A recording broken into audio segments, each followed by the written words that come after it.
thank you so much for showing us your boat. Yeah, you're welcome. Wonderful. Do you want to show us the deck or the cabin first, or? I think the cabin first. Okay, perfect. Wonderful. Here we go. Nu börjar man. Ska vi... You have to carry a lot of paper on board your boat when you have your kids aboard. Yeah, it's very important equipment. It doesn't take up much space, so that's great. Doesn't use electricity. No. It doesn't break down. Well, thank you so much for having us aboard your boat. I can't wait to see. You're very welcome. No, it's she's absolutely gorgeous. I know you have a lot of custom modifications to the boat that you've made over the years. Yeah, I have.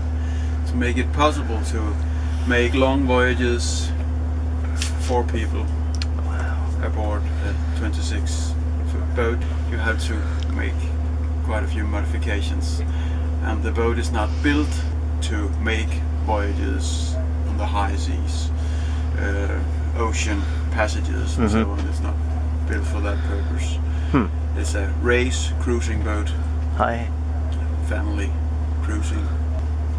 But she's a tough little one, and with the proper modifications and improvements, it's actually possible to squeeze in big adventures in a small boat. Great. Welcome aboard. Thank you very much.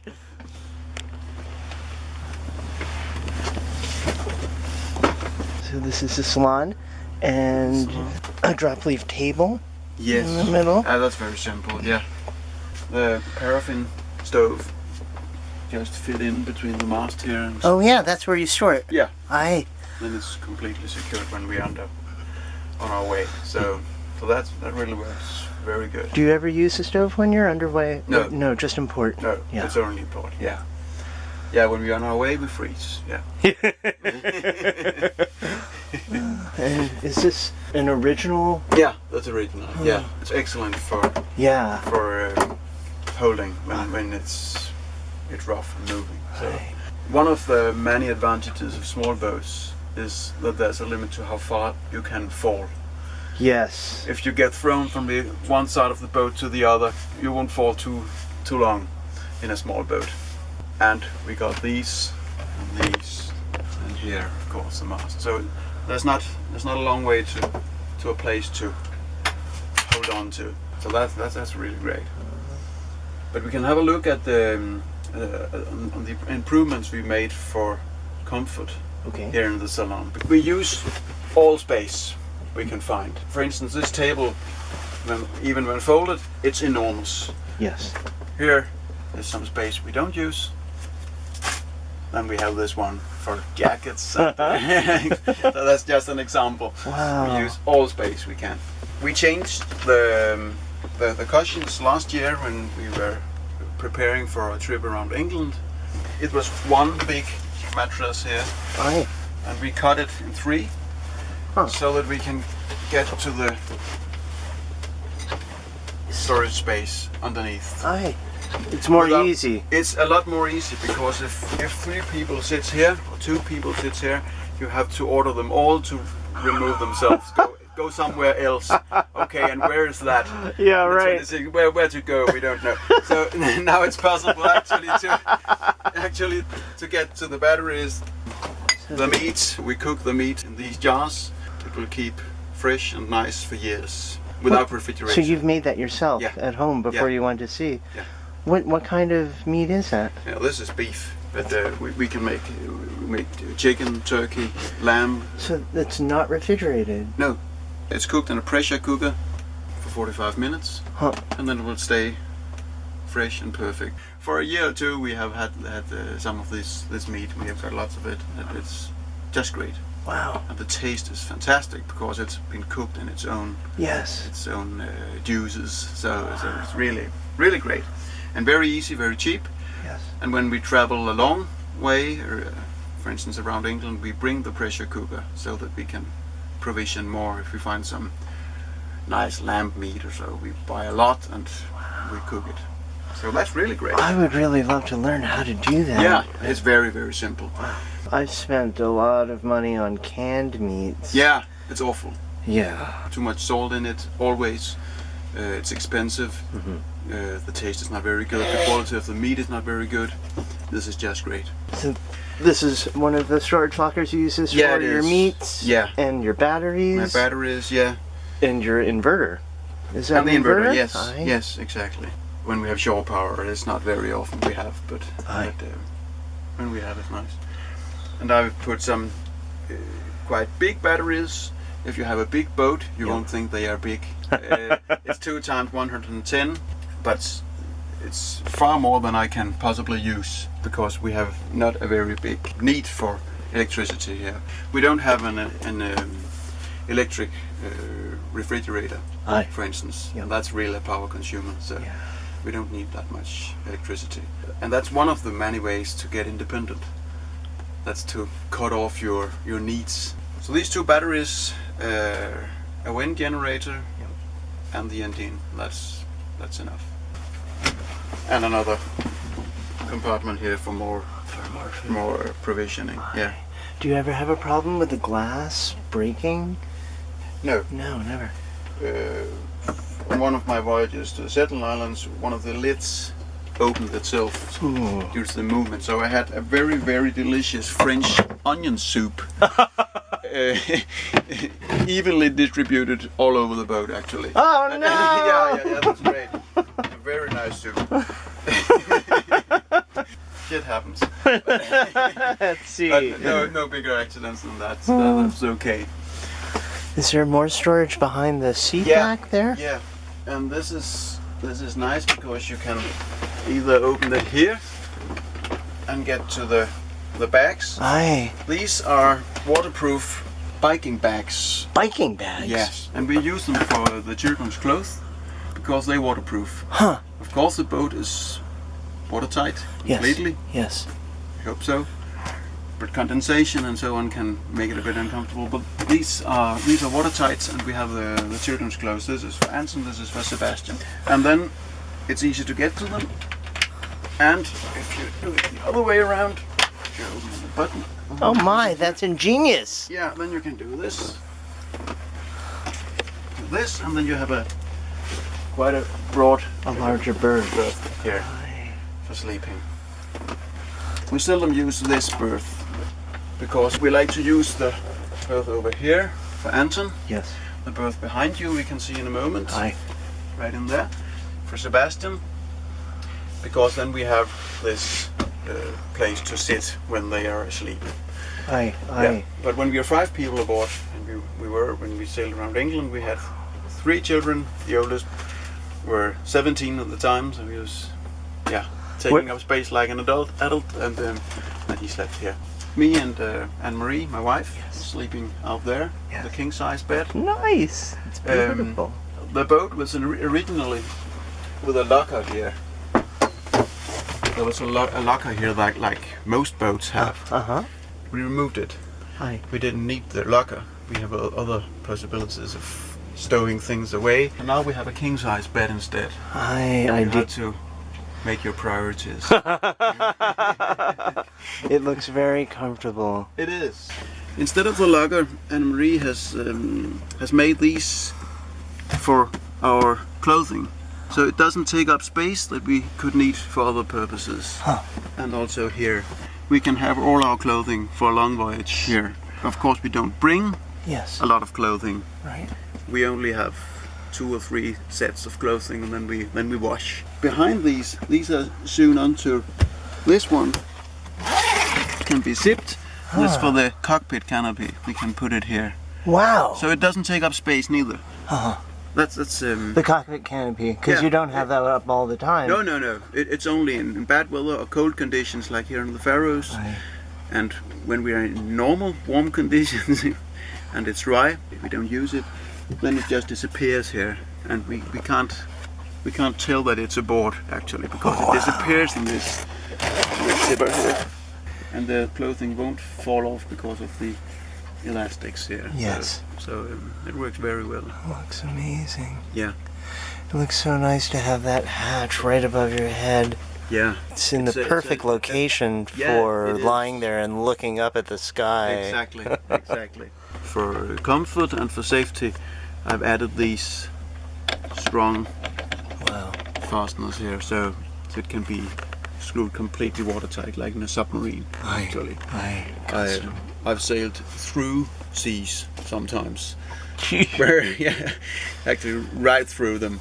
In the Bay of the Seine in France, there was a tide race coming against us. We sailed through, so all the front of the boat was covered with water.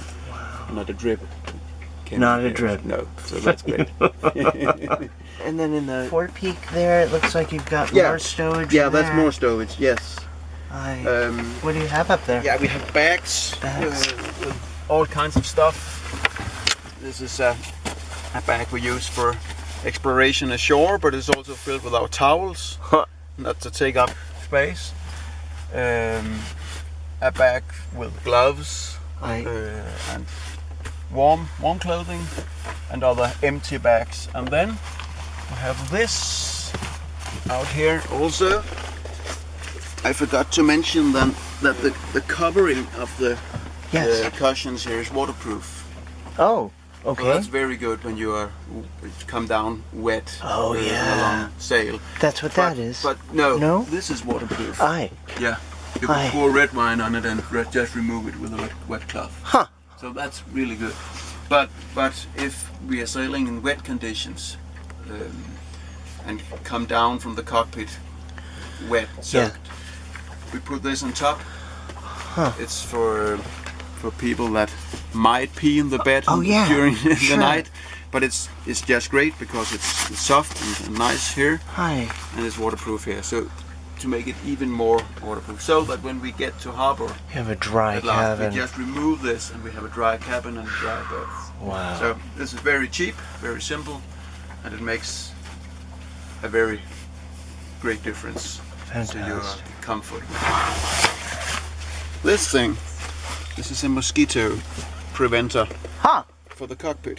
When sailing in Scotland, for instance, where the midgets can be kind of a plague, Really? it's nice to have this to cover the cockpit. So it fits exactly over the canopy of the cockpit. And it's important again in a small boat because we need the space in the cockpit. Yes. The cabin is not very big. Yes. So we need to be able to go to the cockpit back and forth, throw things up in the cockpit that we don't need for the moment, Yes. go and get them again. It shouldn't be an expedition to get there. Yes. So if it's raining, we use the canopy. If there are lots of mosquitoes or midgets, we use this, so that we always can use all the space that actually is available in this small boat. So very small little detail, but it can make a lot of a difference. If you are in a place with lots of mosquitoes, Aye. suddenly the boat gets too small. And on the port side here, you have Yeah, it's pretty much the same. the same Yeah, two you have, cushions, Yeah, and so it's for food. more food. Yeah, spare anchor. Huh. Here we got Charts. charts. It's spare parts and tools. Aye. Most important of them being Duct tape. the duct tape. Here I got the tools I use the most. There's a small stowage compartment underneath one of the provision lockers that is very difficult to access. But there I stow the other spare parts, emergency rigging or that kind of stuff that I will probably never have to use. The logic in the way I distribute things in the boat is that the things I use the most are the most accessible. So if you just have a look around, you might think that it's a lot of unlogic here and there. Why is that there and what's that there? It's just because I use it often, so I have to be able to get it immediately. I think that's how most people distribute things in their boat, but it's more important in a small boat because everything can be a bit more difficult to get to. Aye. So that's how we think. All very well thought out. Yeah. You have to think more when you have a small boat. Yeah. Get clever. It's simpler and more complicated at the same time. Yeah, actually, yeah. And you have another seat back that hinges on both the top and the bottom. The same principle, yes. Right. That is really ingenious. Yeah, and small lockers here. Chargers, and stuff like that. And books. Pilots, mostly. Right. Manuals, spare parts. And then you've got a little bit more stowage right there underneath Yeah. the berth. And here is one of my greatest inventions, I think. Yeah. Because Really? when I was planning my first long trip to the Shetland Islands, Yes. I found out that I needed some heavy anchor gear. Because the anchorages are a little difficult on the Shetlands and in Scotland and places like that. So I needed a lot of chain, and chain is very heavy. And again, in a small boat, weight is really crucial, and how you put the weight in the boat is very important. So if I put 50 meters of chain Yes. in the chain well, do we call it the chain well? Yeah. Or Yeah. Sure. Anchor locker. Anchor chain. locker, yeah.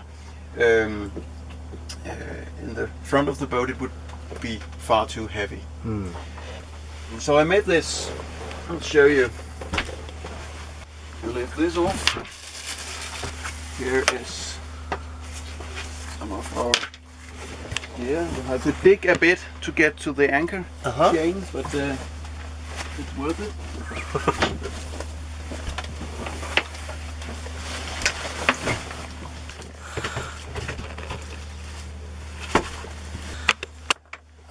These.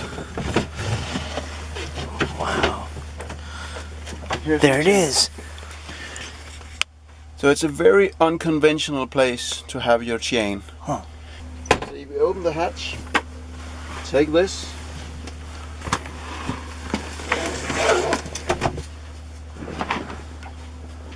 Take the dig. Aye.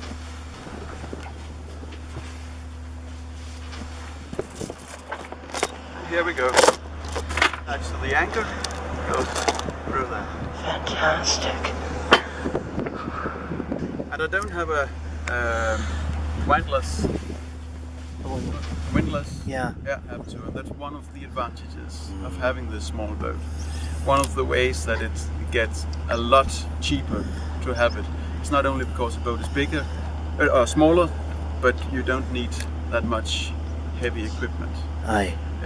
I can handle this myself, just with my arms, because the anchor is not so heavy, the chain is not that great dimension, so I can handle it. It takes me 3 to 4 minutes more to get my chain ready for anchoring Yep. than if I had a chain well and a windlass, Yep. that kind of stuff. But if you put it into the freedom equation, Yes. how much time should I spend earning the money Right. for this windlass? It would take months, Wow. perhaps. And when do I have the most time? That's when I'm cruising. I have time to do this, Yeah. so I do it, and that gives me more freedom. The windlass is more expensive to buy, Yeah, more and they expensive to break. maintain. You have to Yeah. repair them. Yes, exactly. If you have problems with electricity, then you Yeah. could be in Exactly. in a much more expensive or difficult situation, Yeah. and all of that's gone. And you probably will need an expert to fix Right, it. right. If it's a complicated windlass. Whereas you just have to put this tarp out on the deck Yeah, and throw out the exactly. anchor. And I know that works. It Yeah. works every time. Can't break. So I think my boat is quite complicated. I can show you more complicated systems and ideas I have. But my philosophy is that everything that can be kept simple, that doesn't have to be complicated, Yes. should be very, very simple. Simple. Everything that has to do with getting the boat moving forward should be very, very simple.